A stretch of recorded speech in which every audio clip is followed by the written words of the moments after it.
ನ್ಯಾಯಾಂಗದ ಮೇಲೆ ವಿಶ್ವಾಸಾರ್ಹತೆ ಕ್ರೆಡಿಬಿಲಿಟಿ ಅಂತ ಬಂದಾಗ ನಿಧಾನಕ್ಕೆ ಕಡಿಮೆ ಆಗ್ತಿದೆ. ಆ ಥರದ ಅಭಿಪ್ರಾಯಗಳು ಸಾರ್ವಜನಿಕವಾಗಿ ವ್ಯಕ್ತ ಆಗ್ತಿದೆ, ಪಬ್ಲಿಕ್ ಒಪಿನಿಯನ್ ಕ್ರಿಯೇಟ್ ಆಗ್ತಿದೆ. ಏನು ಪ್ರತಿಕ್ರಿಯಿಸ್ತೀರಿ ಇದ್ರ ಬಗ್ಗೆ?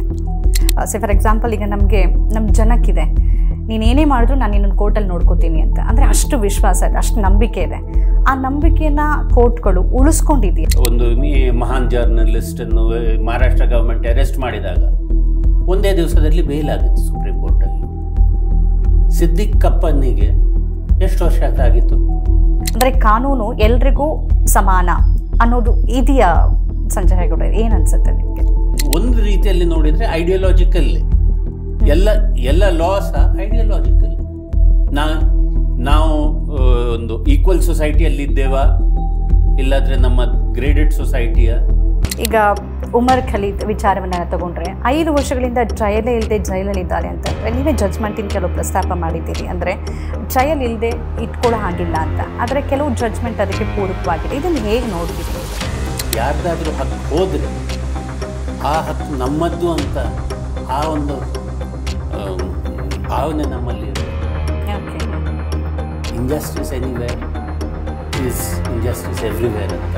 ನಿಮಗೆ ಶಾಸಕಾಂಗದ ಬಗ್ಗೆ ನಂಬಿಕೆ ಇಡೋ ಪರಿಸ್ಥಿತಿ ಇಲ್ಲ. ಅಲ್ಲಿ ನಿಮಗೆ ಬೇರೆ ಬೇರೆ ರೀತಿಯಲ್ಲಿ ಇದೆ, ಕಾರ್ಯಾಂಗ ಹಾಗೆ ಇದೆ, ನ್ಯಾಯಾಂಗ ಹಾಗೆ ಇದೆ, ಮೀಡಿಯಾ ಕೂಡ ಹಾಗೆ ಇರೋ ಹೊತ್ತಿಗೆ ಹೋಪ್ಸ್ ಎಲ್ಲಿಂದ ಬರುತ್ತೆ?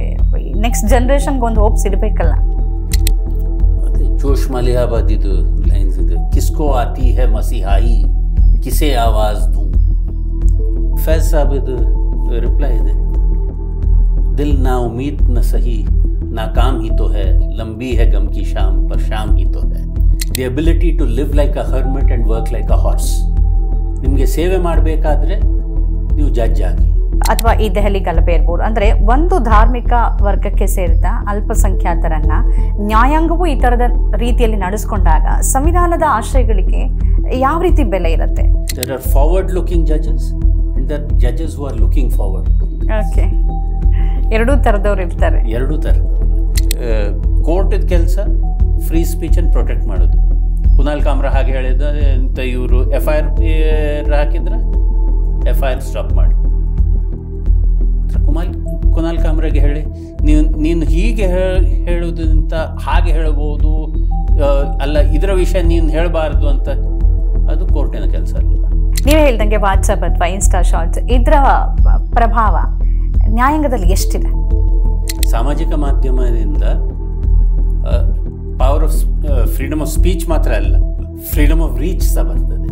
ನಮಸ್ಕಾರ, ವಾರ್ತಾ ಭಾರತೀಯ ವಿಶೇಷ ಸಂದರ್ಶನಕ್ಕೆ ಸ್ವಾಗತ. ಭಾರತದ ಪ್ರಜಾಪ್ರಭುತ್ವ ವ್ಯವಸ್ಥೆಯಲ್ಲಿ ಶಾಸಕಾಂಗ ಮತ್ತು ಕಾರ್ಯಾಂಗ ನಂಬಿಕೆಯನ್ನು ಕಳ್ಕೊಂಡು ವಿಫಲವಾದರೂ ಕೂಡ ಅಂತಿಮವಾಗಿ ಜನರ ಹಿತಾಸಕ್ತಿಗಳನ್ನು ಕಾಪಾಡಿ ಜನರಿಗೆ ನ್ಯಾಯ ಮತ್ತು ಸತ್ಯವನ್ನು ಒದಗಿಸೋದು ನ್ಯಾಯಾಂಗ. ಹಾಗಾಗಿನೇ ನ್ಯಾಯಾಂಗದ ಬಗ್ಗೆ ಈ ದೇಶದ ಜನರಿಗೆ ಅತ್ಯಂತ ಮಹತ್ವದ ಗೌರವ ಇದೆ. ಅದು ಈಗಲೂ ಕೂಡ ಹಾಗೆ ಉಳ್ಕೊಂಡಿದೆ. ಆದರೆ ಇತ್ತೀಚಿನ ಕೆಲವು ವರ್ಷಗಳಲ್ಲಿ ನ್ಯಾಯಾಂಗದ ಮೇಲಿನ ವಿಶ್ವಾಸಾರ್ಹತೆ ಕೊಂಚ ಕಡಿಮೆ ಆಗ್ತಿದೆ. ಇದಕ್ಕೆ ಹಲವಾರು ಕಾರಣಗಳಿದೆ. ಕೆಲವು ತೀರ್ಪುಗಳು, ನ್ಯಾಯಾಧೀಶರ ವೈಯಕ್ತಿಕ ಅಭಿಪ್ರಾಯಗಳು, ಸ್ವಜನ ಪಕ್ಷಪಾತ, ನ್ಯಾಯಾಂಗದಲ್ಲಿ ನೇಮಕಾತಿ, ಹಾಗೆಯೇ ನ್ಯಾಯಾಂಗ ಭ್ರಷ್ಟಾಚಾರ, ರಾಜಕೀಯದ ಹಸ್ತಕ್ಷೇಪ, ಇವೆಲ್ಲವೂ ಕೂಡ ಇದಕ್ಕೆ ಪ್ರಮುಖವಾದಂಥ ಕಾರಣ. ಆದರೆ ಇದರ ನಡುವೆನೂ ಪ್ರಜಾಪ್ರಭುತ್ವ ವ್ಯವಸ್ಥೆ ಮತ್ತು ಸಂವಿಧಾನದ ಆಶಯಗಳನ್ನು ಕಾಪಾಡಬೇಕು ಅಂತಂದ್ರೆ ನ್ಯಾಯಾಂಗದ ಮೇಲಿನ ವಿಶ್ವಾಸಾರ್ಹತೆಯನ್ನು ಉಳಿಸ್ಕೊಳ್ಬೇಕು ಮತ್ತು ಅದನ್ನು ಮರುಸ್ಥಾಪನೆ ಮಾಡಲೇಬೇಕು. ಈ ಅಗತ್ಯ ಇವತ್ತು ಬಹಳ ಹೆಚ್ಚಾಗಿದೆ ಅಂತ ಅನ್ಸುತ್ತೆ. ಇದೆಲ್ಲದರ ಬಗ್ಗೆ ನಮ್ಮ ಜೊತೆಗೆ ವಿಸ್ತೃತವಾಗಿ ಇವತ್ತು ಮಾತನಾಡೋದಕ್ಕೆ ಸುಪ್ರೀಂ ಕೋರ್ಟ್ನ ಹಿರಿಯ ನ್ಯಾಯವಾದಿಯಾಗಿರುವ ಸಂಜಯ್ ಹೆಗಡೆ ಅವರು ನಮ್ಮ ಜೊತೆಗಿದ್ದಾರೆ. ಅವರನ್ನ ಕಾರ್ಯಕ್ರಮಕ್ಕೆ ಆಹ್ವಾನ ಮಾಡೋದಕ್ಕಿಂತ ಮುಂಚೆ ಕರ್ನಾಟಕ ಮೂಲದವರಾದ ಸಂಜಯ್ ಹೆಗಡೆ ಅವರು ತಮ್ಮ ಸುದೀರ್ಘವಾದ 3.5 ದಶಕಗಳ ವಕೀಲ ವೃತ್ತಿಯಲ್ಲಿ ಹಲವಾರು ಮಹತ್ವದ ಪ್ರಕರಣಗಳನ್ನು ನಿಭಾಯಿಸಿದ್ದಾರೆ. ಅದರಲ್ಲಿ ಮುಖ್ಯವಾಗಿ ನಾವು ಗಮನಿಸೋದಾದ್ರೆ ಅಭಿವ್ಯಕ್ತಿ ಸ್ವಾತಂತ್ರ್ಯ, ಸಾಮಾಜಿಕ ಮಾಧ್ಯಮ ವಿಚಾರಗಳು, ಹಾಗೆಯೇ ಸಾರ್ವಜನಿಕ ಹಿತಾಸಕ್ತಿ, ಮಾನವ ಹಕ್ಕುಗಳ ರಕ್ಷಣೆ, ಪರಿಸರ ಸಂರಕ್ಷಣೆ, ಈ ತರದ ವಿಚಾರಗಳಲ್ಲಿ ಅವರ ಧ್ವನಿ ಯಾವಾಗಲೂ ಕೂಡ ಮುಂಚೂಣಿಯಲ್ಲಿರುತ್ತೆ. ಇಂತಹ ಹಿರಿಯ ನ್ಯಾಯವಾದಿ ಇವತ್ತಿನ ನಮ್ಮ ವಿಶೇಷ ಸಂದರ್ಶನದಲ್ಲಿದ್ದಾರೆ. ಅವರು ಅಂಕಣಕಾರರು ಹೌದು, ಅನೇಕ ಟಿವಿ ಚರ್ಚೆಗಳಲ್ಲಿ ಅವರು ಕೂಡ ಭಾಗಿಯಾಗಿದ್ದಾರೆ. ಅವರನ್ನ ಕಾರ್ಯಕ್ರಮಕ್ಕೆ ಆಹ್ವಾನಿಸ್ತಾ ಇದ್ದೀನಿ. ನಮಸ್ಕಾರ, ಸ್ವಾಗತ. ನಮಸ್ಕಾರ. ಮೊದಲನೇದಾಗಿ ನಿಮ್ಮ ವೈಯಕ್ತಿಕವಾಗಿ ನಾನು ಚರ್ಚೆಯನ್ನು ಶುರು ಮಾಡೋದಾದ್ರೆ, ಹೇಗೆ ನಿಮ್ಮ ವಕೀಲ ವೃತ್ತಿ ಶುರುವಾಯಿತು ಮತ್ತು ಇದ್ರ ಮೇಲೆ ಆಸಕ್ತಿ ಹೇಗೆ ಬಂತು? ಪ್ರಾಥಮಿಕವಾಗಿ ವಕೀಲ ಆಗಿದಂದರೆ ನನ್ನ ತಂದೆಯು ವಕೀಲರು ಇದ್ದರು. ಮಾತ್ರ ನನ್ನ ಐಡಿಯಾ ವಕೀಲ ಆಗೋದು ಅಂತ ಶುರುವಿಗೆ ಇರಲಿಲ್ಲ. ಲಾ ಕಲಿತಾ ಇದ್ದೆ. ಆವಾಗ ಸಿವಿಲ್ ಸರ್ವಿಸಸ್ ಬರಿತಾ ಇದ್ದೆ. ಸಿವಿಲ್ ಸರ್ವಿಸಸಲ್ಲಿ ಜಾಬ್ ಆಗಿತ್ತು. ಮಾತ್ರ ಆವಾಗ ಆ ಸಮಯದ ಅಟಾರ್ನಿ ಜನರಲ್ ಜಿ ರಾಮಸ್ವಾಮಿ ಅವರ ಒಟ್ಟಿಗೆ ಪರಿಚಯ ಆಗಿತ್ತು. ಅವರ ಆಫೀಸ್ ಜಾಯಿನ್ ಮಾಡಿದೆ ಡೆಲ್ಲಿಯಲ್ಲಿ. ನನ್ನ ಸಿವಿಲ್ ಸರ್ವಿಸಸ್ ಜಾಬನ್ನು 2 ವರ್ಷಕ್ಕೆ ಸ್ಥಗಿತ ಇಟ್ಟು ಅಲ್ಲಿ ಸುಪ್ರೀಂ ಕೋರ್ಟಲ್ಲಿ ವಕಾಲತ್ ಮಾಡಲಿಕ್ಕೆ ಆಗ್ತದಾ ಇಲ್ವಾ ಅಂತ ನೋಡುತ್ತಾ ಶುರು ಮಾಡಿದೆ ಅಲ್ಲಿ. ಆ 2 ವರ್ಷ ಹೋಗಿತ್ತು. ಇವಾಗ 36 ವರ್ಷ ಸಾಧಾರಣ. 89ರಿಂದ ಶುರು ಅಂತ ಹೌದು. ಈ 36ನೇ ವರ್ಷ ನಡೀತಾ ಇದೆ. ಆಸಕ್ತಿ ನಡೀತಾ ಇರ್ತದೆ. ಮೂಲತಃ ಕರ್ನಾಟಕದವರು ತಾವು.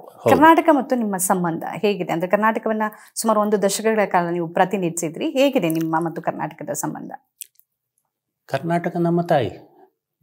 ಬೇರೆ ಬೇರೆ ಸಂಬಂಧ ಇರ್ತದೆ. ಅಂದ್ರೆ ಕಾನೂನು ವಿಷಯ ಅಂದರೆ ನಾನು ಕರ್ನಾಟಕ ರಾಜ್ಯದ ಅಡ್ವೊಕೇಟ್ ಆನ್ ರೆಕಾರ್ಡ್ ಆಗಿದ್ದೆ ಸುಪ್ರೀಂ ಕೋರ್ಟಲ್ಲಿ. SM ಕೃಷ್ಣನ್ ಚೀಫ್ ಮಿನಿಸ್ಟರ್ಶಿಪ್ ಮತ್ತು ಇತ್ತು. ನಾನು ಶುರು ಮಾಡುವಾಗ, ನಾನು ಬಿಡುವಾಗ ಯಡಿಯೂರಪ್ಪನವರಿದ್ದರು. 1 ದಶಕದಲ್ಲಿ ರಾಜ್ಕುಮಾರ್ ಅಪಹರಣೆ, ಕಾವೇರಿ, ಮತ್ತು ಇಲ್ಲಿದು ಬೆಂಗಳೂರಿನ ಒಂದು ದೊಡ್ಡ ಮರ್ಡರ್, ಸ್ವಾಮಿ ಶ್ರದ್ಧಾನಂದನ ಕೇಸ್, ಅದೆಲ್ಲ ಮಾಡಿ ನನಗೆ ಸುಪ್ರೀಂ ಕೋರ್ಟ್ ವಕಾಲತ್ ಫುಲ್ ಪ್ರಾಕ್ಟೀಸ್ ಬಂದದ್ದು ಈ ಕರ್ನಾಟಕ ರಾಜ್ಯ ಸರ್ಕಾರದ್ದು 10 ವರ್ಷದ್ದು ಕೆಲಸ ಮಾಡಿ ಅಲ್ಲಿಂದ ನಂತರ ಒಂದು 5 ವರ್ಷ, ಅದರ 5 ವರ್ಷ ನಂತರ ನಾನು ಸೀನಿಯರ್ ಅಡ್ವೊಕೇಟ್ ಅಂತ ನನ್ನ ಸುಪ್ರೀಂ ಕೋರ್ಟ್ ಡೆಸಿಗ್ನೇಟ್ ಮಾಡಿತ್ತು. ಓಕೆ. ಈಗ ನಾನು ನೇರವಾಗಿ ಕಾನೂನು ವಿಚಾರಕ್ಕೆ ಹೋಗೋದಾದರೆ, ನಾನಾಗಲೇ ನನ್ನ ಪೀಠಿಕೆಯಲ್ಲಿ ಪ್ರಸ್ತಾಪ ಮಾಡಿದ ಹಾಗೆ ನ್ಯಾಯಾಂಗದ ಮೇಲೆ ವಿಶ್ವಾಸಾರ್ಹತೆ, ಕ್ರೆಡಿಬಿಲಿಟಿ ಅಂತ ಬಂದಾಗ ನಿಧಾನಕ್ಕೆ ಕಡಿಮೆ ಆಗ್ತಿದೆ. ಆ ಥರದ ಅಭಿಪ್ರಾಯಗಳು ಸಾರ್ವಜನಿಕವಾಗಿ ವ್ಯಕ್ತ ಆಗ್ತಿದೆ, ಪಬ್ಲಿಕ್ ಒಪಿನಿಯನ್ ಕ್ರಿಯೇಟ್ ಆಗ್ತಿದೆ. ಏನು ಪ್ರತಿಕ್ರಿಯಿಸ್ತೀರಿ ಇದ್ರ ಬಗ್ಗೆ? ಮುಂಚಿನ ಕಾಲದಲ್ಲಿ ಒಂದು ಕೋರ್ಟ್ ರೂಮಲ್ಲಿ ಏನಾಗ್ತದೆ ಏನಾಗುವುದಿಲ್ಲ ಎಲ್ಲ ಪ್ರಿಂಟ್ ಮೀಡಿಯಾ ಟೈಮಿನಲ್ಲಿ ಒಂದು ಬೇರೆ ಬೇರೆ ವಿಷಯ ಇತ್ತು. ಇವಾಗಿನ ಕಾಲದಲ್ಲಿ ಜಡ್ಜ್ ಏನು ಹೇಳಿದರು, ವಕೀಲರು ಏನು ಹೇಳಿದರು, ಇನ್ಸ್ಟೆಂಟ್ ಲೈವ್ ಟ್ವೀಟಿಂಗ್ ಆಗ್ತದೆ, ಇನ್ಸ್ಟೆಂಟ್ ರಿಪೋರ್ಟ್ಸ್ ಬರ್ತದೆ. ಅದನ್ನೇ ಮತ್ತು ಎಲ್ಲ ಕೋರ್ಟ್ಸಲ್ಲಿ ವಿಡಿಯೋ ಬ್ರಾಡ್ಕಾಸ್ಟ್ ಇರುವಾಗ ಜನರು ಅದನ್ನು ನೋಡ್ತಾರೆ, ಜನರು ಇನ್ಸ್ಟೆಂಟ್ಲಿ ಜಡ್ಜ್ಮೆಂಟ್ ಮಾಡ್ತಾರೆ. ಈ ಸಮಯದಲ್ಲಿ ಕೋರ್ಟ್ಸಿಗೆ ಸಹ ಗ್ರೇಟರ್ ಟ್ರಾನ್ಸ್ಪರೆನ್ಸಿ ಒಟ್ಟಿಗೆ ಗ್ರೇಟರ್ ರೆಸ್ಪಾನ್ಸಿಬಿಲಿಟಿ ಸಹ ಬಂದಿದೆ. ಮುಂಚಿನ ಕಾಲದಲ್ಲಿ ಏನೆಲ್ಲ ಆಗ್ತೇ ಇರದಿತ್ತ, ಆವಾಗ ಎಲ್ಲ ಹೆಚ್ಚು ಜನರಿಗೆ ಏನು ಗೊತ್ತಾಗ್ತಿರಲಿಲ್ಲ. ಇವಾಗ ನ್ಯಾಯವಾದಿಯರು, ಜಡ್ಜರು ಎಲ್ಲರ ಮೇಲೆ ಒಂದು ರೆಸ್ಪಾನ್ಸಿಬಿಲಿಟಿ ಇದೆ. ಆ ಸಿಸ್ಟಮಿಂದ ಕ್ರೆಡಿಬಿಲಿಟಿಯನ್ನು ಯಾವ ರೀತಿಯಲ್ಲಿಯೂ ಡ್ಯಾಮೇಜ್ ಮಾಡಬಾರ್ದು ಅಂತ. ರೆಸ್ಪಾನ್ಸಿಬಿಲಿಟಿ ಇದೆ, ಕ್ರೆಡಿಬಿಲಿಟಿ ಡ್ಯಾಮೇಜ್ ಮಾಡಬಾರ್ದು, ಉಳಿಸ್ಕೊಳ್ಬೇಕು ಅಂತ. ಬಟ್ ಅದು ಸಾಧ್ಯ ಆಗ್ತಿದೆ. ಫಾರ್ ಎಕ್ಸಾಂಪಲ್, ಈಗ ನಮ್ಮ ಜನಕ್ಕಿದೆ, ನೀನೇನೇ ಮಾಡಿದ್ರು ನಾನು ನಿನ್ನನ್ನು ಕೋರ್ಟಲ್ಲಿ ನೋಡ್ಕೋತೀನಿ ಅಂತ. ಅಂದರೆ ಅಷ್ಟು ವಿಶ್ವಾಸ ಇದೆ, ಅಷ್ಟು ನಂಬಿಕೆ ಇದೆ. ಆ ನಂಬಿಕೆಯನ್ನು ಕೋರ್ಟ್ಗಳು ಉಳಿಸ್ಕೊಂಡಿದೆಯಾ? ಅಂದರೆ ಟೀಕೆನೇ ಮಾಡ್ತಿರ್ಲಿಲ್ಲ ನ್ಯಾಯಾಂಗದ ಬಗ್ಗೆ, ಟೀಕೆ ಮಾಡೋದೇ ತಪ್ಪು ಅನ್ನೋದಿತ್ತು. ಆ ಟೀಕೆಗೆ ಒಳಗಾಗಿದೆಯಾ ಇವತ್ತು? ಆ ಕ್ರೆಡಿಬಿಲಿಟಿ ಉಳಿಸ್ಕೊಂಡಿದ್ದಾವ ಕೋರ್ಟ್ಗಳು? ಏನು ಅನಿಸುತ್ತೆ ತಮಗೆ? ಜನರು ಇವಾಗಲೂ ಹೇಳ್ತಾರಲ್ಲ ಕೋರ್ಟಲ್ಲಿ ಹೋಗ್ತೇನೆ ಅಂತ, ಅಷ್ಟು ಕ್ರೆಡಿಬಿಲಿಟಿ ಇದೆ. ನನ್ನದು ಮತ್ತು ನಿಮ್ಮದು ಏನಾದರೂ ವಿವಾದ ಇದ್ದರೆ ನಾವು ಕೋರ್ಟಿಗೆ ಹೋಗ್ತೇವೆ. ಆ ವಿಷಯದಲ್ಲಿ ಏನು ಕ್ರೆಡಿಬಿಲಿಟಿ ನನಗನ್ನಿಸ್ತದೆ ಹೆಚ್ಚೇನು ಕಡಿಮೆ ಆಗಲಿಲ್ಲ. ಮಾತ್ರ ನನ್ನದ್ದು ಮತ್ತು ಸರ್ಕಾರದೊಟ್ಟಿಗೆ ಏನಾದರೂ ನಿಷ್ಠೂರ ಇದ್ದರೆ, ನಾನು ಜೈಲಲ್ಲಿದ್ದರೆ, ನನ್ನ ಪಾಲಿಟಿಕ್ಸ್ ಈ ಸಮಯದ ಪಾಲಿಟಿಕ್ಸ್ ವಿಪರೀತ ಆಗಿ ಇದ್ದರೆ, ಆವಾಗ ಕೋರ್ಟ್ ನ್ಯಾಯ ಇಮಿಡಿಯೇಟ್ ಮಾಡ್ತದೆ ಅಂತ ಸ್ವಲ್ಪ ಜನರು ಇವಾಗ ಕೇಳ್ತಾ ಇದ್ದಾರೆ. ಸೊ ಒಂದು ನೀವು ಹೇಳ್ದಂಗೆ ಪೊಲಿಟಿಕಲ್ ಇಂಟರ್ವೆನ್ಷನ್ ಅದು ಬೇರೆ, ಅದನ್ನು ಮಾತನಾಡೋಣ. ಪೊಲಿಟಿಕಲ್ ಕೇಸಸ್ ಬೇರೆ, ಬೇರೆ ಇಂಡಿವಿಜುವಲ್ ಕೇಸಸಲ್ಲಿ ಇವಾಗಲೂ ಕ್ರೆಡಿಬಿಲಿಟಿ ಇದೆ ಅಂತ ನನ್ನ ಅಭಿಪ್ರಾಯ. ಇಂಡಿವಿಜುವಲ್ ಕೇಸಸ್ ಅಲ್ಲಿ ಏನಾಗುತ್ತೆ, ಸುಪ್ರೀಂ ಕೋರ್ಟ್ನ ಅಪ್ರೋಚ್ ಮಾಡದೆ ಒಬ್ಬ ಸಾಮಾನ್ಯ ಮನುಷ್ಯ ಅಪ್ರೋಚ್ ಮಾಡೋದು ಬಹಳ ಕಷ್ಟ.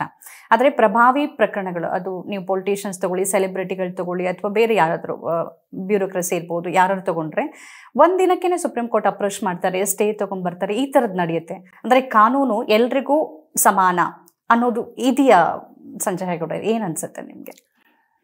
ಹಾಗೆ ಬರೆದಿದೆ, ಇದೆಯಾ ಅಂತ ಅದು ಪ್ರಶ್ನೆ. ಕೆಲವೊಮ್ಮೆ ಆಗ್ತದೆ, ಕೆಲವೊಮ್ಮೆ ಆಗೋದಿಲ್ಲ. ಈಗ ನಿಮ್ಮ ಪ್ರೊಫೆಷನ್ ಇದು, ಒಂದು ಮಹಾನ್ ಜರ್ನಲಿಸ್ಟನ್ನು ಮಹಾರಾಷ್ಟ್ರ ಗೌರ್ಮೆಂಟ್ ಅರೆಸ್ಟ್ ಮಾಡಿದಾಗ ಒಂದೇ ದಿವಸದಲ್ಲಿ ಬೇಲ್ ಆಗಿತ್ತು ಸುಪ್ರೀಂ ಕೋರ್ಟಲ್ಲಿ. ಸಿದ್ದಿಕ್ ಕಪ್ಪನಿಗೆ ಎಷ್ಟು ವರ್ಷ ಆಗಿತ್ತು? ಹಾಗೆ ಸುಪ್ರೀಂ ಕೋರ್ಟ್ ಹತ್ರ ಪವರ್ ಇದೆ. ಯಾವುದೇ ಕೇಸಲ್ಲಿ ಯಾವಾಗಲೂ ಬೇಕಾದರೂ ಬೇಲ್ ಆರ್ಡರ್ ಪಾಸ್ ಆಗ್ತದೆ, ಸ್ಟೇ ಆರ್ಡರ್ ಪಾಸ್ ಆಗ್ತದೆ. ಮಾತ್ರ ಎಲ್ಲ ಮ್ಯಾಟರಲ್ಲಿ ಕೋರ್ಟ್ಸ್ ಬಂದು ಇಲ್ಲ ಇದು ಸರಿಯಲ್ಲ, ಇವಾಗ ಸ್ಟೇ ಮಾಡ್ತೇವೆ, ಕಡೆ ನೋಡ್ತೇನೆ ಅಂತ ಹೇಳೋದು, ಅದು ಯೂನಿಫಾರ್ಮ್ ಪಾಲಿಸಿ ಇಲ್ಲ.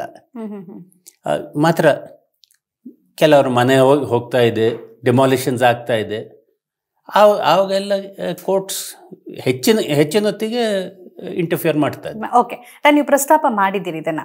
ಅಂದರೆ ಒಬ್ಬೊಬ್ಬರ ವಿಚಾರದಲ್ಲಿ ಕಾನೂನು ಒಂದೊಂದು ರೀತಿಯಾಗಿ ವರ್ತಿಸುತ್ತೆ ಅನ್ನುವಾಗ UAPA ಆ್ಯಕ್ಟಲ್ಲಿ ನೀವು ಮಾತನಾಡಿದ್ದೀರಿ ಹಲವಾರು ಬಾರಿ.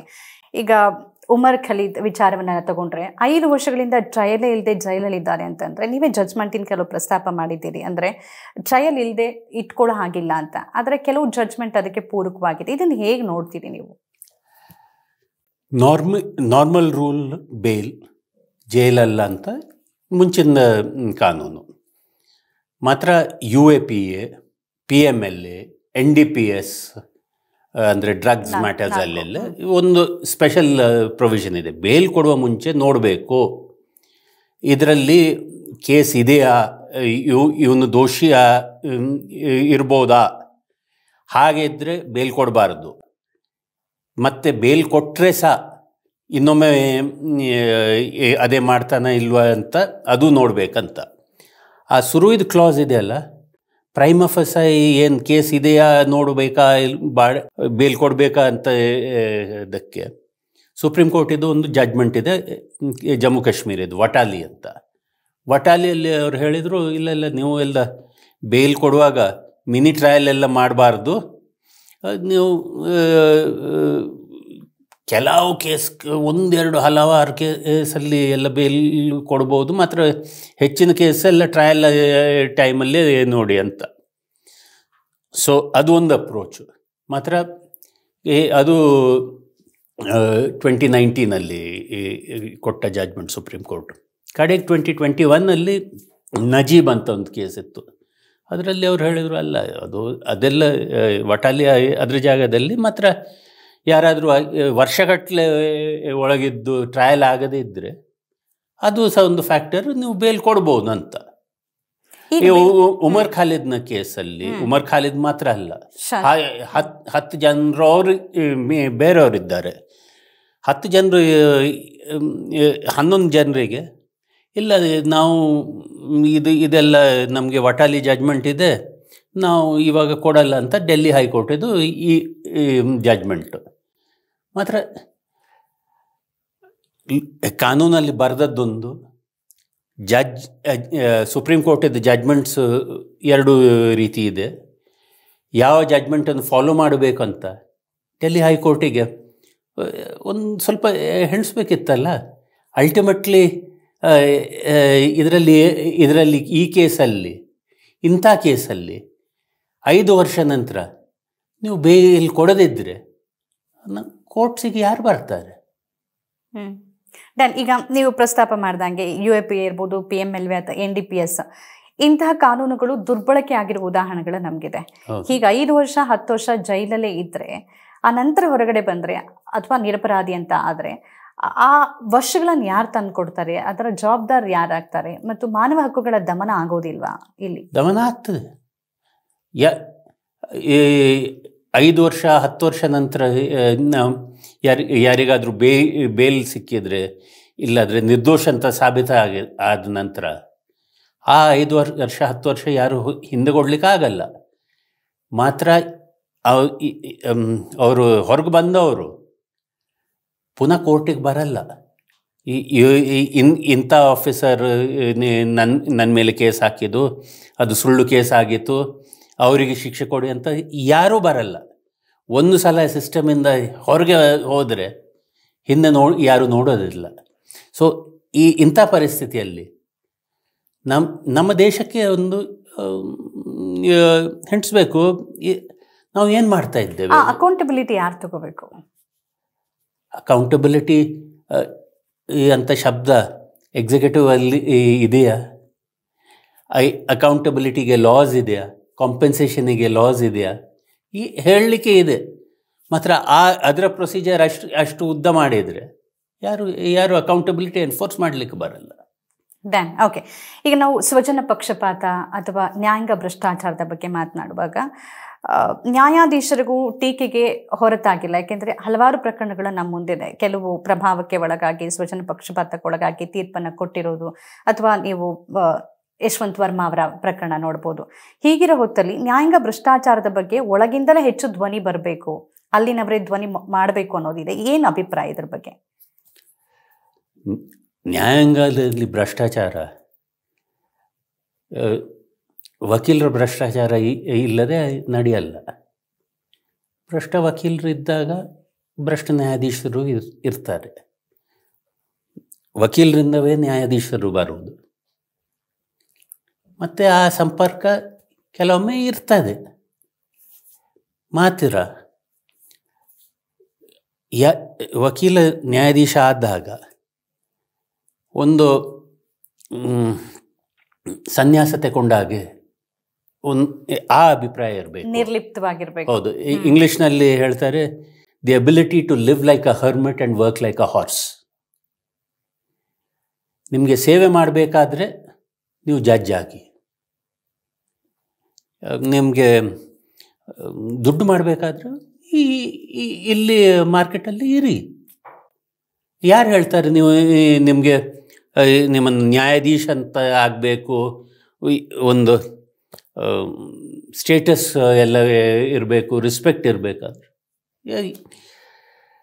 ನ್ಯಾಯಾಧೀಶರು ಒಮ್ಮೆ ಆ ಕುರ್ಚಿ ಮೇಲೆ ಕೂತ ನಂತರ ಅವರ ಕೈಯಲ್ಲಿ ಯಾವುದೂ ಅನ್ಯಾಯ ಆಗಬಾರ್ದು ಅಂತ ಪ್ರಾರ್ಥನೆ ಮಾಡಿದರೆ ಎಲ್ಲ ಸರಿ ನಡೀತದೆ. ಡ್ಯಾನ್, ನಿಮ್ಗೆ ಅನ್ಸುತ್ತಾ ನ್ಯಾಯಾಂಗ ಕೂಡ ಧ್ರುವೀಕರಣ ಆಗಿದೆ ಅಂತ ಅನ್ಸುತ್ತಾ? ಕೋಮು ಧ್ರುವೀಕರಣ ಆಗಿದೆ, ಅಲ್ಲೂ ಕೂಡ ಅದೇ ಥರದ ಆಲೋಚನೆಗಳು ಬರ್ತದೆ. ಈಗ ಮಂದಿರ ಮಸೀದಿ ಕೆಡಬಹುದು, ಕೆಲವು ಇಂಟರ್ವೆನ್ಷನ್ ಎಲ್ಲ ನೋಡಿದ್ದೀರಿ. ವಕೀಲರು ಮತ್ತು ನ್ಯಾಯಾಂಗದಲ್ಲೂ ಆ ಥರದ ಅಭಿಪ್ರಾಯಗಳು, ಈಗ ಉತ್ತರ ಪ್ರದೇಶದ ಕೆಲವು ಜಡ್ಜ್ಗಳ ಜಡ್ಜ್ಮೆಂಟ್ ಇದೆ, ಅದಕ್ಕೆ ಸಂಬಂಧಪಟ್ಟಂತೆ ಈ ಧ್ರುವೀಕರಣದ ಬಗ್ಗೆ ಏನು ಅನಿಸುತ್ತೆ? ನಿಮ್ಮ ಸಮಾಜದಲ್ಲಿ ಧ್ರುವೀಕರಣ ಇದ್ದರೆ ವಕೀಲರಲ್ಲಿ ಧ್ರುವೀಕರಣ ಇರ್ತದೆ. ಆ ಧ್ರುವೀಕರಣ ಬೆಂಚ್ ಅಲ್ಲಿ ಸಹ ಇರ್ತದೆ. ಮತ್ತು ಐಡಿಯಾಲಜಿಕಲ್ ಡಿವೈಡ್ಸ್ ಯಾವಾಗಲಿಂದು ಇತ್ತು. ಮುಂಚೆಂದು ರೈಟಿಸ್ಟ್ ಜಡ್ಜಸ್ ಇದ್ದರು. ರೈಟಿಸ್ಟ್ ಅಂದರೆ economic rightist, social rightist, leftist ಸಹ ಇರ್ತಿದ್ರು. ಮಾತ್ರ ಅಲ್ಲಿ ಕೂತ ನಂತರ ಐಡಿಯಾಲಜಿ ಏನು ಬಿಟ್ಟು ಕೇಸಲ್ಲಿ ಏನಿದೆ ಅಂತ ನೋಡಿ. ಜಸ್ಟಿಸ್ ಚಿನ್ನಪ್ಪ ರೆಡ್ಡಿ ಅಂತ ಸುಪ್ರೀಂ ಕೋರ್ಟಿನ ಜಡ್ಜ್ ಇದ್ದರು, ಕಮ್ಯುನಿಸ್ಟ್ ಪಾರ್ಟಿಯ ಕಾರ್ಡ್ ಕ್ಯಾರಿಂಗ್ ಮೆಂಬರ್. ಅವರ ಮುಂದೆ ಒಂದು ಕೇಸ್ ಬಂತು ಮಧ್ಯಪ್ರದೇಶದ ಒಂದು ಸ್ಕೂಲ್ ಟೀಚರ್ನು ಆ ಸಮಯದಲ್ಲಿ 1975-80 ಕಾಲದಲ್ಲಿ ಡಿಸ್ಮಿಸ್ ಮಾಡಿದರು. RSSನ ಮೆಂಬರ್ ಅಂತ. ಇವರು ಕಮ್ಯುನಿಸ್ಟ್ ಅವ್ರು ಹೇಳಿದರು, ಅವ್ರು ಜಡ್ಜ್ಮೆಂಟ್ ಕೊಟ್ಟಿದ್ದಾರೆ, ಉದ್ದ ಜಡ್ಜ್ಮೆಂಟ್. ಪಾಲಿಟಿಕ್ಸ್ ಎಲ್ಲರ ಹತ್ರ ಇದೆ, ಎಲ್ಲರಿಗೆ ಅದರ ಅಧಿಕಾರ ಇದೆ. ಆಫೀಸಲ್ಲಿ ಪಾಲಿಟಿಕ್ಸ್ ಮಾಡದಿದ್ದರೆ ನೀವು ಏನು ಮಾಡ್ಬೋದು ಅಂತ. ಅದೇ ಪ್ರಿನ್ಸಿಪಲಲ್ಲಿ ರೈಟಿಸ್ಟ್ ಇರಲಿ ಲೆಫ್ಟಿಸ್ಟ್ ಇರಲಿ, ಆ ಜಡ್ಜಿನ ಆಸನದಲ್ಲಿ ಕೂತ ನಂತರ ನಿಮ್ಮ ಟ್ರೈನಿಂಗ್, ನಿಮ್ಮ ನಾಲೆಡ್ಜ್ ಮತ್ತು ನಿಮ್ಮ ಕಾನ್ಷಿಯನ್ಸ್ ಎಲ್ಲ ಒಟ್ಟು ಮಾಡಿ ಸರಿ ಬೇರೆ ಏನೂ ಇನ್ಫ್ಲುಯೆನ್ಸ್ ಆಗದೆ ತೀರ್ಮಾನ ಮಾಡಿದರೆ ನೀವು ಒಳ್ಳೆ ಜಡ್ಜ್. ಬಟ್ ಆದರೆ ಇವತ್ತಿಗೆ ಜಡ್ಜ್ಮೆಂಟಲ್ಲೂ ಕೂಡ ಅವರ ಐಡಿಯಾಲಜಿ ರಿಫ್ಲೆಕ್ಟ್ ಆಗ್ತಾ ಇದೆ. ಅದಕ್ಕೆ ಅದು ಏನು ಕಾರಣ? ಅದು ಮುಂಚೆ ಸಹ ಐಡಿಯಾಲಜಿ ರಿಫ್ಲೆಕ್ಟ್ ಆಗ್ತಿತ್ತು ಜಡ್ಜ್ಮೆಂಟಲ್ಲಿ. ಅಂದರೆ ನೀವು ಇವಾಗ ನಮ್ಮ ಸಂವಿಧಾನ ಬಂದಾಗ ರೈಟ್ ಟು ಪ್ರಾಪರ್ಟಿ ಇದ್ದಾಗ ಪ್ರಾಪರ್ಟಿ ರೈಟ್ಸ್ ಇರಬೇಕಾ ಇರಬಾರ್ದಾ ಅಂತ ಒಳ್ಳೆ ಲಡಾಯಿ ಆಗ್ತಿತ್ತು. ಅದರಲ್ಲಿಯೂ ಪ್ರಾಪರ್ಟಿ ಸೇವ್ ಮಾಡಲಿಕ್ಕೆ ಕೆಲವು ಜಡ್ಜ್ಮೆಂಟ್ಸ್ ಬಂತು. ರೈಟ್ ಟು ಪ್ರಾಪರ್ಟಿ ಇಲ್ಲ ಅಂತ ಕಡೆಗೆ ಕಾನ್ಸ್ಟಿಟ್ಯೂಷನಲ್ ಅಮೆಂಡ್ಮೆಂಟ್ಸ್ ಬಂತು. ಆವಾಗ ಬೇಸಿಕ್ ಸ್ಟ್ರಕ್ಚರ್ ಡಾಕ್ಟ್ರಿನ್ ಅದು ಎಲ್ಲ ಒಂದು ರೀತಿಯಲ್ಲಿ ನೋಡಿದರೆ ಐಡಿಯಾಲಜಿಕಲ್ಲೇ. ಎಲ್ಲ ಲಾ ಸಹ ಐಡಿಯಾಲಜಿಕಲ್ಲೇ. ನಾವು ಒಂದು ಈಕ್ವಲ್ ಸೊಸೈಟಿಯಲ್ಲಿದ್ದೇವಾ ಇಲ್ಲಾದರೆ ನಮ್ಮ ಗ್ರೇಡೆಡ್ ಸೊಸೈಟಿಯ ಅದು ಸಹ ಐಡಿಯಾಲಜಿ ಅಲ್ಲ. ಇವಾಗ ಅದು ಧ್ರುವೀಕರಣ ಮಾತ್ರ ನಮ್ಮ ಧರ್ಮ ವಿಷಯ. ಈ ಧರ್ಮದವರು ಹೀಗೆ ಮಾಡ್ತಾರೆ, ಈ ಧರ್ಮದವರು ಈ ರಸ್ತೆಯಲ್ಲಿ ನಡೀತಾರೆ ಅಂತ ಆ ಧ್ರುವೀಕರಣ ನಮ್ಮ ದೇಶಕ್ಕೆ ಒಳ್ಳೆಯದಲ್ಲ. ಕರೆಕ್ಟ್, ಒಳ್ಳೇದಲ್ಲ. ಆದರೆ ನೀವೇ ನೋಡಿದ್ದೀರಿ CANRC, ಶೈನ್ ಬಾಗ್ ಹೋರಾಟ, ಹಾಗೆಯೇ ಆರ್ಟಿಕಲ್ 370 ತಾವು ಅಲ್ಲಿನ ಅಭಿವ್ಯಕ್ತಿ ಸ್ವಾತಂತ್ರ್ಯ ಬಗ್ಗೆನೂ ಮಾತಾಡಿದ್ದೀರಿ. ಅಥವಾ ಈ ದೆಹಲಿ ಗಲಭೆ ಇರ್ಬೋದು. ಅಂದರೆ ಒಂದು ಧಾರ್ಮಿಕ ವರ್ಗಕ್ಕೆ ಸೇರಿದ ಅಲ್ಪಸಂಖ್ಯಾತರನ್ನು ನ್ಯಾಯಾಂಗವೂ ಈ ಥರದ ರೀತಿಯಲ್ಲಿ ನಡೆಸ್ಕೊಂಡಾಗ ಸಂವಿಧಾನದ ಆಶಯಗಳಿಗೆ ಯಾವ ರೀತಿ ಬೆಲೆ ಇರುತ್ತೆ? ಬಹಳ ಕಷ್ಟ ಪರಿಸ್ಥಿತಿ ಬರುತ್ತೆ. ಈಗ ಪಾಲಿಟಿಕ್ಸ್ ಬೇರೆ, ಅದು ಪೊಲಿಟಿಕಲಿ ಅವರು ಗೇನ್ ಮಾಡ್ಕೊಳ್ಳೋಕೆ ಟ್ರೈ ಮಾಡ್ತಾರೆ, ಅದು ಬೇರೆ. ಅದು ಹಾಗೆ ಇದ್ದರೆ ನಡೆಯುತ್ತೆ. ಜುಡಿಷಿಯರಿ ಕೂಡ ಅದೇ ಮಟ್ಟದಲ್ಲಿ ನಡೆದುಕೊಂಡ್ರೆ ಹೇಗೆ ದೇಶದ ಪರಿಸ್ಥಿತಿ ಸರ್? ಕಾನ್ಸ್ಟಿಟ್ಯೂಷನ್ ಹೇಗೆ? ಕಾನ್ಸ್ಟಿಟ್ಯೂಷನಲ್ಲಿ ಆಸಕ್ತಿ ಈ 10-12 ವರ್ಷದಲ್ಲಿ ನನ್ನ ಪ್ರಕಾರ ಹೆಚ್ಚಾಗಿದೆ. ಜನರಿಗೆ ಇವಾಗ ಗೊತ್ತಾಗ್ತಾ ಇದೆ, ನಮ್ಮ ಹತ್ರವೂ ಒಂದು ಕಾನ್ಸ್ಟಿಟ್ಯೂಷನ್ ಇದೆ, ನಮ್ಮ ಹತ್ರವೂ ಒಂದು ಗ್ರಂಥ ಇದೆ, ನಮ್ಮ ಹತ್ರವೂ ಈ ಕೆಲವು ಹಕ್ಕಿದೆ ಅಂತ. ಇಲ್ಲಾದರೆ ನೀವು ಶೈನ್ ಬಾಗಿನ ವಿಷಯ ಹೇಳಿದ್ದೀರಿ. ನನ್ನನ್ನು ಸುಪ್ರೀಂ ಕೋರ್ಟಲ್ಲಿ ಇಂಟರ್ವ್ಯೂಟರ್ ಅಂತ ಕಳಿಸಿದರು. ಆ 80 ವರ್ಷದ್ದು ಹೆಂಗಸರು ಎಲ್ಲರಿಗೆ ನಮ್ಮ ಹಕ್ಕಿದೆ ಅಂತ ಹೇಳುವ ಆ ಶಕ್ತಿ ಕಾನ್ಸ್ಟಿಟ್ಯೂಷನ್ ಕೊಟ್ಟದ್ದಲ್ಲ. ನಮ್ಮ ಸಂವಿಧಾನ ಇದೆ ಅಂತ ಯಾರ ನೇತೆ ಒಂದು ಹೀಗೆ ಪುಸ್ತಕ ಇಟ್ಕೊಂಡು ಅದರಿಂದ ಶುರುವಾಗಿದ್ದಲ್ಲ. ನಮ್ಮ ಸಂವಿಧಾನ, ನಮ್ಮ ಸರ್ಕಾರ ಹೇಗೆ ನಡಿಬೇಕು, ನಮ್ಮ ಅಧಿಕಾರ ಏನು, ನಮ್ಮ ಒಂದು ಈ ಸೋಷಿಯಲ್ ಕಾಂಪ್ಯಾಕ್ಟ್, ಅದೇ ಕಾನ್ಸ್ಟಿಟ್ಯೂಷನ್. ನಾವು ಅದನ್ನು ಡಿಫೆಂಡ್ ಮಾಡಿದರೆ ಕಾನ್ಸ್ಟಿಟ್ಯೂಷನನ್ನು ಡಿಫೆಂಡ್ ಮಾಡಿದಾಗ ಈ ವರ್ಷದಲ್ಲಿ ಹಲವಾರು ಸೆಟ್ಬ್ಯಾಕ್ಸ್ ಆಗಿ ಬಂದಿದೆ, ಹಲವಾರು ಎಲ್ಲ ಹೋರಾಟ ಆಗಿದೆ. ಮಾತ್ರ ನನ್ನ ಅಭಿಪ್ರಾಯದಲ್ಲಿ ಕಾನ್ಸ್ಟಿಟ್ಯೂಷನ್ ಸ್ಟ್ರೆಂಗ್ತನ್ ಆಗಿದೆ. ಕಾನ್ಸ್ಟಿಟ್ಯೂಷನ್ ಅಲ್ಟಿಮೇಟ್ಲಿ ಅದೇ ನಡೀತದೆ. ಓಕೆ, ಅಂದರೆ ನೀವು ಹೇಳಿರೋ ಪ್ರಕಾರ ಸಾರ್ವಜನಿಕವಾಗಿ ಮತ್ತು ಜನರಿಗೆ ಕಾನ್ಸ್ಟಿಟ್ಯೂಷನ್ ಬಗ್ಗೆ ಹೆಚ್ಚು ತಿಳ್ಕೊಳ್ತಾ ಇದ್ದಾರೆ, ಅದ್ರ ಬಗ್ಗೆ ತಮ್ಮ ಹಕ್ಕುಗಳೇನು, ತಮ್ಮ ಕರ್ತವ್ಯ ಏನು ಅಂತ. ಆದರೆ ಕಾನ್ಸ್ಟಿಟ್ಯೂಷನ್ ರೈಟ್ಸನ್ನು ಅಪ್ಹೋಲ್ಡ್ ಮಾಡುವಲ್ಲಿ ನ್ಯಾಯಾಂಗದ ಪಾತ್ರ ಏನಿದೆ? ಅಂದರೆ ನೀವು ಸಿದ್ದಿಕ್ ಕಪ್ಪನ್ ವಿಚಾರ ಪ್ರಸ್ತಾಪ ಮಾಡಿದ್ದೆ, ಅಥವಾ ಉಮರ್ ಖಲೀದ್ ಇರ್ಬೋದು, ಅಥವಾ ನೀವು 370 ಅಲ್ಲಿ ನಡೆದ ಪ್ರತಿಭಟನೆಗಳು, ಅಥವಾ ಅಲ್ಲಿ ಮಾನವ ಹಕ್ಕುಗಳ ದಮನ ಇರ್ಬೋದು, ಮಣಿಪುರ್ ವಿಚಾರ ನೋಡಿದ್ರೆ ಅಲ್ಲೆಲ್ಲ ಕಾನ್ಸ್ಟಿಟ್ಯೂಷನ್ ರೈಟ್ಸ್ನ ಅಪ್ಹೋಲ್ಡ್ ಸರಿಯಾದ ಸಮಯಕ್ಕೆ ನ್ಯಾಯಾಂಗ ಮಾಡಿದೆಯಾ? ಏನು ಅನಿಸುತ್ತೆ ಸರ್? ಸರಿಯಾದ ಸಮಯದಲ್ಲಿ ನ್ಯಾಯ ಎಲ್ಲ ಮಾಡಲಿಲ್ಲ. ಮಾತ್ರ ನಾನು ಹೇಳಿದಾಗೆ ನ್ಯಾಯಾಧೀಶರು ಎಲ್ಲಿಂದ ಬರೋದು? ವಕೀಲರೆಲ್ಲಿಂದ ಬರೋದು? ಸಮಾಜದಿಂದ. ನಮ್ಮ ಪ್ರತಿಯೊಂದು ಕಾನ್ಸ್ಟಿಟ್ಯೂಷನಲ್ ರೈಟ್ಸ್ ಅಂದರೆ ರಸ್ತೆ, ಸಡಕ್, ಸಮಾಜ ಮತ್ತು ಸುಪ್ರೀಂ ಕೋರ್ಟ್, 3 ಜಾಗ ಅದಕ್ಕೆ ಹೋರಾಟ ಮಾಡಬೇಕಾಗ್ತದೆ. ಯಾರ್ದಾದ್ರೂ ಹಕ್ಕು ಹೋದರೆ ಆ ಹಕ್ಕು ನಮ್ಮದ್ದು ಅಂತ ಆ ಒಂದು ಭಾವನೆ ನಮ್ಮಲ್ಲಿ ಇರಬೇಕು. Injustice anywhere is injustice everywhere ಅಂತ. ಇಲ್ಲಾದರೆ ಅದು ಕಾಶ್ಮೀರಲ್ಲಿ ಆಗೋದಲ್ಲ, ನಮಗೇನಾದರೂ ನೋಡಬೇಕಂತ ಇಲ್ಲ ಅಂತ ಹೇಳಿದರೆ ಕಾಶ್ಮೀರಲ್ಲಿ ಆದದ್ದು ಕಡೆಗೆ ಕರ್ನಾಟಕಕ್ಕೆ ಬರ್ಬೋದು, ಕನ್ಯಾಕುಮಾರಿಗೂ ಹೋಗ್ಬೋದು. ನಿಜ ನಿಜ. ದೆನ್ ಈಗ ನೀವು ನ್ಯಾಯಾಂಗದ ಭ್ರಷ್ಟಾಚಾರದ ಬಗ್ಗೆ ಅವಾಗಲೇ ಮಾತಾಡ್ತಾರೆ. ವಕೀಲರಲ್ಲಿಂದ ಬರ್ತಾರೆ, ವಕೀಲರ ನ್ಯಾಯಾಧೀಶರಾಗೋದು ಸಮಾಜದ ಕೊಡುಗೆ ಅದಕ್ಕೆ ಮುಖ್ಯ ಆಗಿದೆ ಅಂತ. ಆದರೆ ಇದೆಲ್ಲವನ್ನ ಬದಲಾಯಿಸೋದಕ್ಕೆ ಕೆಲವು ಕಾನೂನುಗಳಿದೆ. ಈಗ ನಮ್ಗೆ ಲೋಕಾಯುಕ್ತ ತಗೊಳ್ಳಿ ಅಥವಾ ಲೋಕಪಾಲ್ ತಗೊಳ್ಳಿ, ಈ ಥರದ್ದಿದೆ. ನ್ಯಾಯಾಂಗ ವ್ಯವಸ್ಥೆಗೆ ಬಂದಾಗ ಕೊಲಿಜಿಯಂ ವ್ಯವಸ್ಥೆಯನ್ನು ಬದಲಾಯಿಸಬೇಕು ಅಂತ ಮೋದಿ ಸರ್ಕಾರ ಹೊರಟು ಅದಕ್ಕೆ ವಿರೋಧ ವ್ಯಕ್ತ ಆಯಿತು. ಈ ಕೊಲಿಜಿಯಂ ವ್ಯವಸ್ಥೆ ಬಗ್ಗೆ ಏನನ್ಸುತ್ತೆ? ಇತ್ತೀಚೆಗೆ ಜಸ್ಟಿಸ್ BV ನಾಗರತ್ನ ಅವರು ತಮ್ಮ ಡಿಸೆಂಟ್ ಅನ್ನ ವ್ಯಕ್ತಪಡಿಸಿದ್ದಾರೆ, ಬಹುಶಃ ವಿಪುಲ್ ಪಾಂಚೋಲಿ ಅವರ ಆಯ್ಕೆಗೆ ಸಂಬಂಧಪಟ್ಟಂತೆ. ಅಲ್ಲೂ ಕೂಡ ಸ್ವಜನ ಪಕ್ಷಪಾತ ಇದೆ, ಕುಟುಂಬದ ಹಿನ್ನೆಲೆ ಇದೆ, ಒಂದು ರಾಜ್ಯಕ್ಕೆ ಸೀಮಿತವಾಗಿ ಆಯ್ಕೆಗಳು ನಡೀತಾ ಇದೆ. ಇದ್ರ ಬಗ್ಗೆ ಏನು ಪ್ರತಿಕ್ರಿಯಿಸ್ತೀರಿ? ಕೊಲಿಜಿಯಂ ವ್ಯವಸ್ಥೆ, ಕೊಲಿಜಿಯಂ ಅಂದರೆ ಏನು?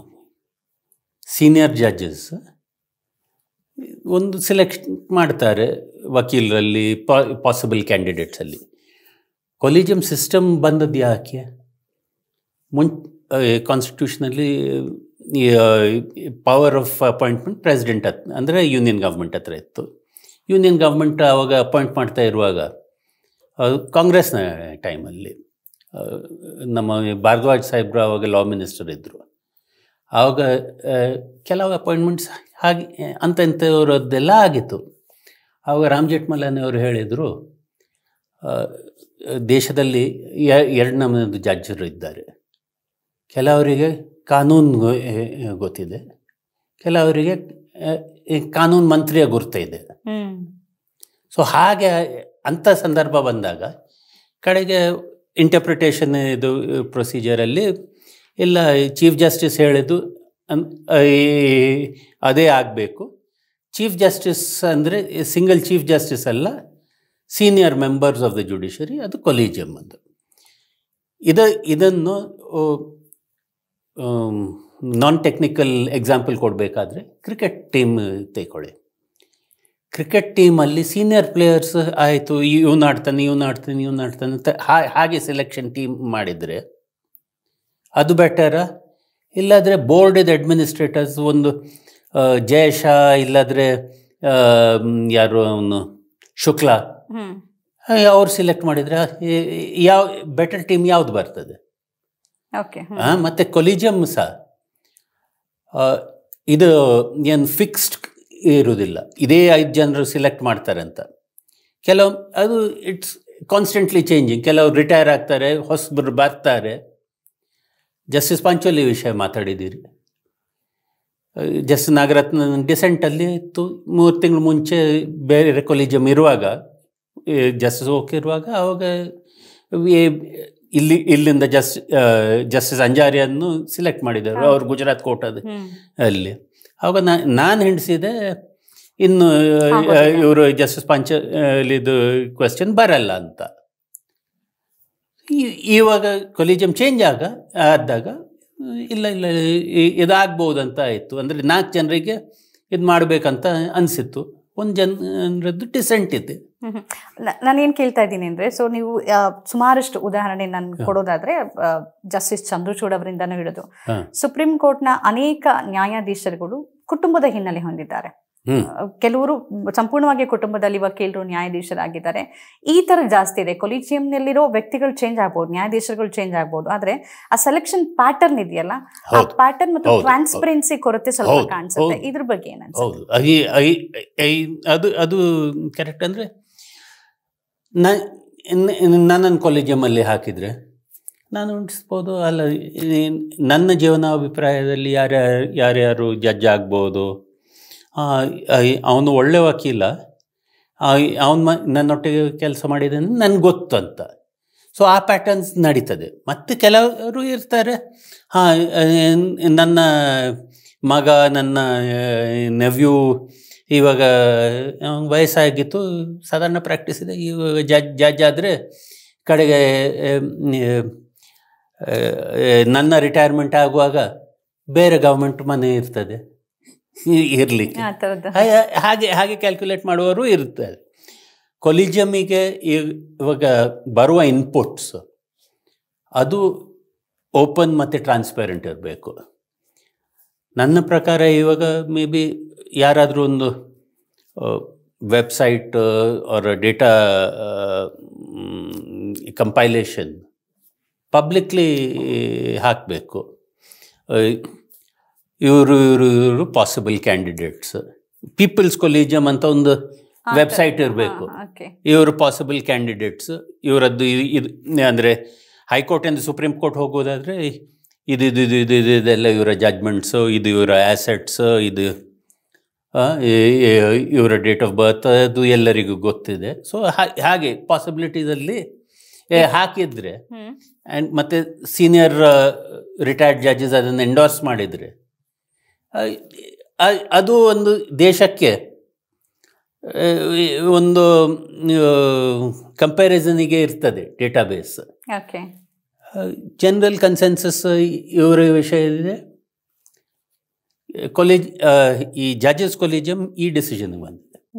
ಆ ಥರದ್ದು ಕೂಡ ಅದು ಒಂದು ಒಳ್ಳೆ ಚೆಕ್ ಇರ್ಬೋದು, ಆಗ್ಬೇಕು. ಓಕೆ, ಈಗ ಕೆಲವು ಪ್ರಕರಣಗಳೇನಾಗುತ್ತೆ, ಹಿತಾಸಕ್ತಿ ಸಂಘರ್ಷ ಆಗುತ್ತೆ. ಈಗ ರಿಲೇಟಿವ್ಸ್ ಅಥವಾ ಅವ್ರ ಮೇಲೆ ಪ್ರಭಾವ ಬೀರೋದು, ಆ ಕಾರಣಕ್ಕೆ ಜಡ್ಜಸ್ಸು ಕೆಲವು ಪ್ರಕರಣಗಳಿಂದ ಹಿಂದೆ ಸರಿತಾರೆ, ನಾ ಈ ಪ್ರಕರಣದಿಂದ ಮಾಡೋದಿಲ್ಲ ಅಂತ. ಕೊಲಿಜಿಯಂ ಅಂತ ಬಂದಾಗ ಜಸ್ಟಿಸ್ ಗವಾಯಿ ಅವರ ರಿಲೇಟಿವೇ ಈಗ ಸುಪ್ರೀಂ ಕೋರ್ಟ್ಗೆ ನೇಮಕ ಆಗಿದ್ದಾರೆ. ಅವ್ರು ಹೊರಗಡೆ ಇದ್ರು ಅನ್ನೋದು ಸುದ್ದಿ ನಮಗೆ ಗೊತ್ತಿಲ್ಲ. ಅಲ್ಲ, ಅವರು ರೆಕ್ಯೂಸ್ ಮಾಡಿದ್ರು. ಈ ತರದ ಸಂದರ್ಭ ಇದೆಯಲ್ಲ, ಅಟ್ಲೀಸ್ಟ್ ಅವರ ಅವಧಿಯಲ್ಲೇ ಅವರ ಕುಟುಂಬಸ್ಥರ ನೇಮಕ ಇದು ಬಹಳ ಗುಮಾನಿಯನ್ ಮೂಡಿಸುತ್ತೆ ನ್ಯಾಯಾಂಗದ ನೇಮಕಾತಿಯಲ್ಲಿ.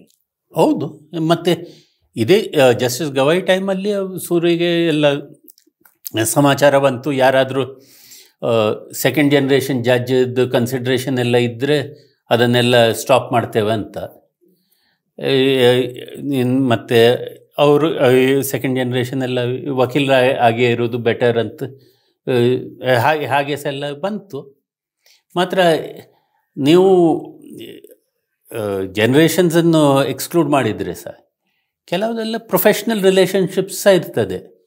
ಇವರ ಜೂನಿಯರ್ ಆಗಿದ್ದರು, ಜೂನಿಯರ್ನ ಜೂನಿಯರ್ ಆಗಿದ್ದರು, ಹಾಗಿಂದ ಸಹ ಇದೊಂದು ತಮ್ಮ ಪ್ರೊಫೆಷ್ನಲ್ ಕುಲನ್ನು ನಡೆಸುವವರು ಇರ್ತಾರೆ. ಅದನ್ನು ಮುಂದಕ್ಕೆ ತಗೊಂಡು ಹೋಗೋದು.